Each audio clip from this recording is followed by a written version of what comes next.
So there's been some home gym controversy. Nothing like some drama in the home gym arena. Right now, I'm sure Aleco is happy that it's not them. But the controversy right now is specifically around PRx. Let me break the situation down for you.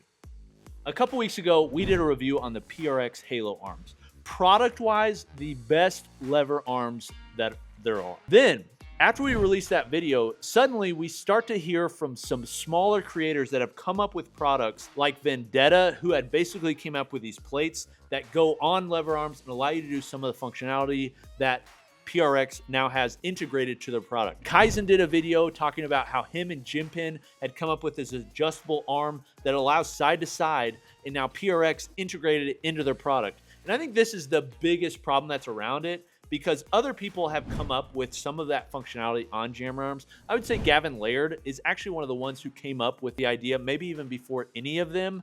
But the problem with PRx's reaction was that they patented the fully integrated product that included features that Kaizen and Vendetta had made, making it so that other companies can't do the same thing. So the community is in an absolute uproar. People are all sorts of mad. I think part of it too is because PRx came out with a very lame, I just want to be honest, just a pretty lame response video, basically reading from their computers. It wasn't the owners. It was basically some of the guys that work for them. I did a reaction on basically my personal Instagram at Home Gym Coop talking about it. I will say, after I made that video, I got a call from the owner of PRx, Brian Brosh. From talking to him, it didn't seem like their goal was necessarily to stop other people from manufacturing lever arms that use some of that tech. They like the patent system. They've used the patent system a lot. They know a lot about the patent system. They have backers from people like Kevin O'Leary from Shark Tank that know about the system. My basis for this video is not to so much talk about the legality of this situation, because I think PRx has a legal right to do some of that stuff. We'll see how ultimately that plays out, if anything else happens with it.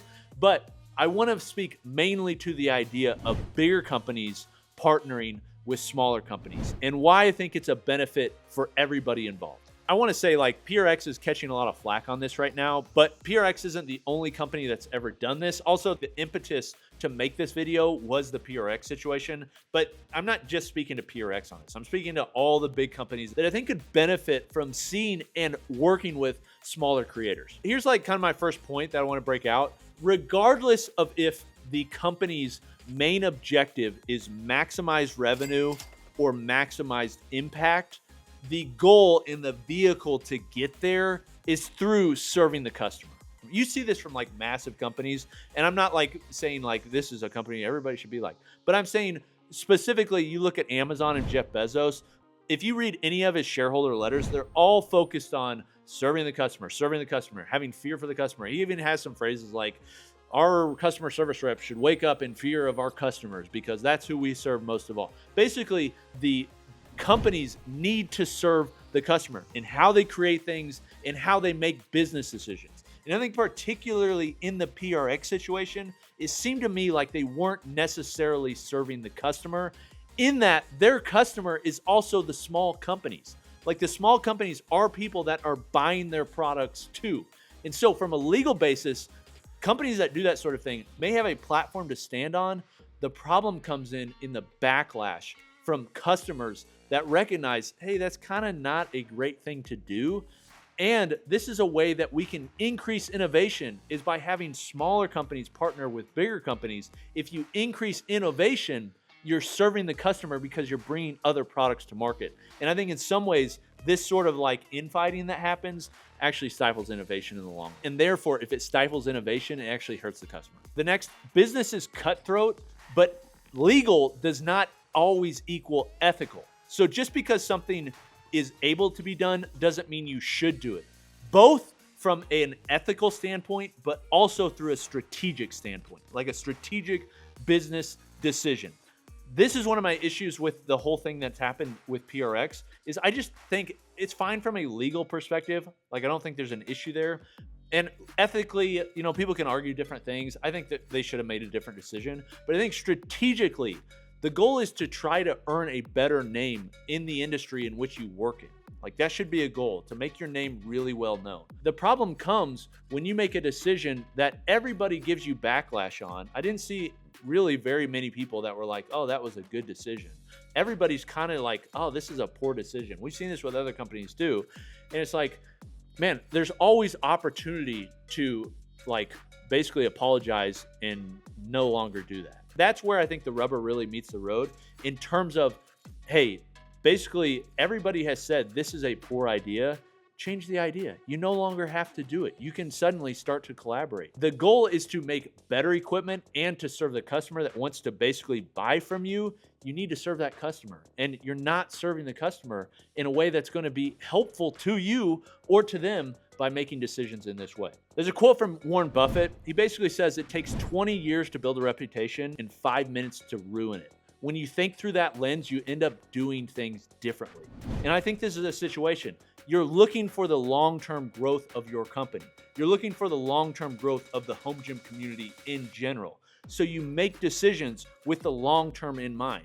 For instance, big companies partnering with smaller companies will cost them more in the short term because you're going to have to pay licensing fees. Suddenly you just have a smaller pie because you're having to pay more people. You're having to feed more mouths.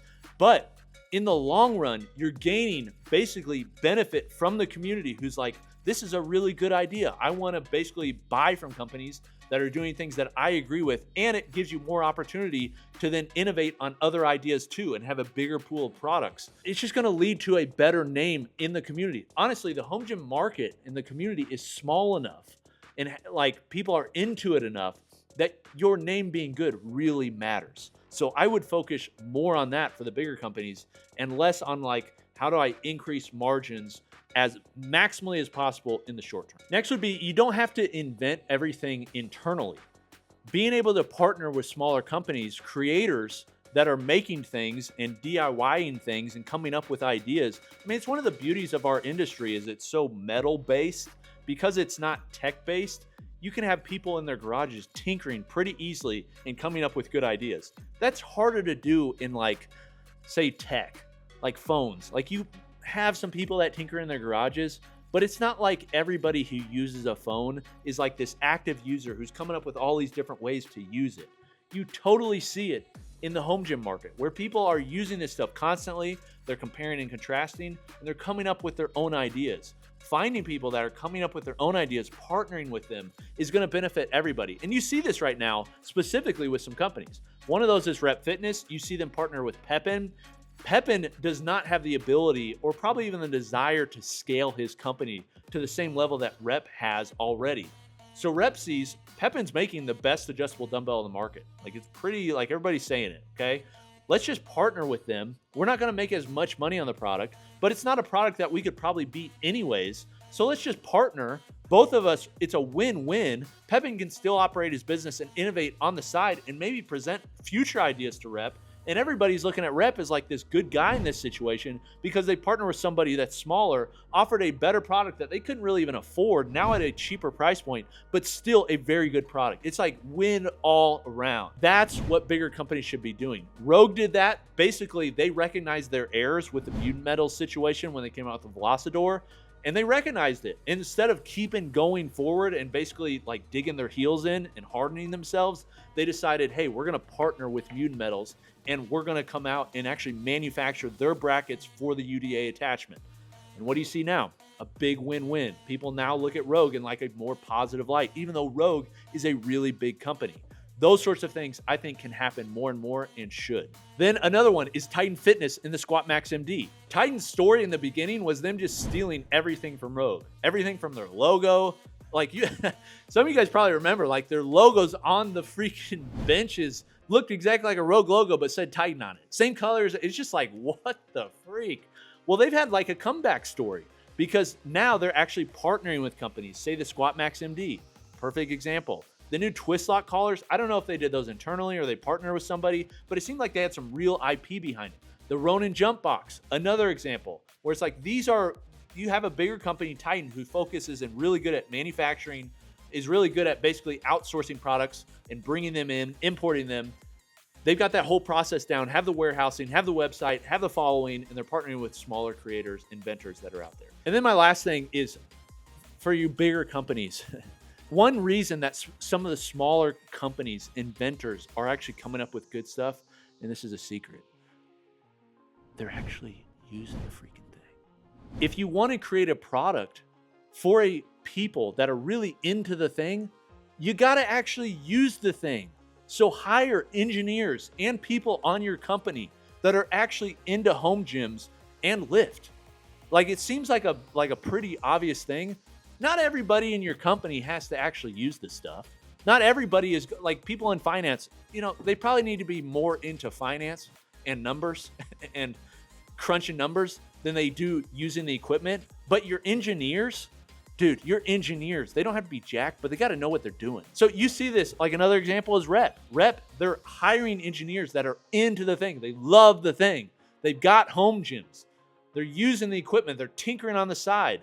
Like, if you bigger companies are looking for people to hire to create products, look for the people that are already making the stuff in their home gyms to use. Stop hiring just random people that have no interest in the equipment. You're going to keep coming out with L's. We want W's, baby. Big video summarized. Keep the main thing the main thing. Like, keep the main thing. If you're going to be focusing on home gym equipment, focus on home gym equipment. Do it in such a way that benefits the main audience, which is the home gym owner, and everybody's going to win. And I think you can do that while collaborating with smaller companies. And I would love to see, I think it would benefit everybody, like including the bigger companies. I think in some ways, like the reaction and just everything that's happened with the whole PRx thing, it's just a sign that this is the way the audience wants, is what the customer wants. And I think it will improve things over time. I don't think many companies are going to make that same mistake that PRx has done. And I'm hoping that PRx fixes things going forward. Like, PRx is a smaller company. Like, they're not like some massive, brand that is coming in and like a Nestle or something that's just like ruining everything. It's like they're a smaller company still, and they're doing some cool stuff made in the USA. I just hope going forward they learn from some of these lessons and move forward and do better. What do you think of that? What do you think of all that? Let me know in the comments. What collaborations would you like to see from smaller companies and bigger companies? Like, is there anything out there you're like, man, I wish these companies would partner and produce something cool? I'd love to see it. Let me know in the comments. It's been Coop from Garage Gym Reviews. I'll see you next time. Peace.